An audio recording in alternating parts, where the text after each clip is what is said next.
Málþingi núna á mánudaginn, vorar skuldir, tilkomið vegna þess að Ísland allt í einu finnur sig á stað sem að við vorum ekki á áður og vorum vanari að sjá ríki í þriðja heiminum. Það er að segja að þau eru allt í einu lent í skuldafeni erlendra lánadrottna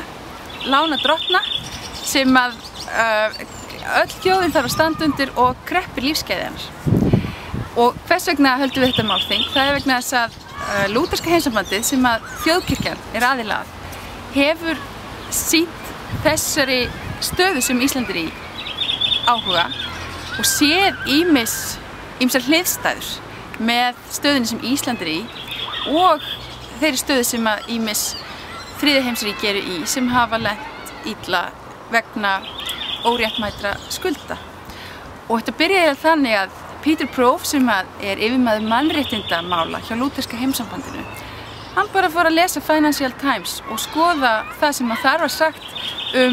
ISAF og Ísland og ábyrgð íslensku þjóðarinnar. Og eitt lit af öðru og núna á mánudaginn sem sagt málþing í Neskirkju þar sem að Peter Prof og Martin Junge, sem verðandi framkvæmdastjóri lúterska heimssambandsins, Gylfi Magnússon, viðskiptaráðherra, og Karl Sigurbjörnsson biskup og fleiri ætla að ræða þessa skuldastöðu út frá því hvað það þýðir að vera kirkja í samfélagi.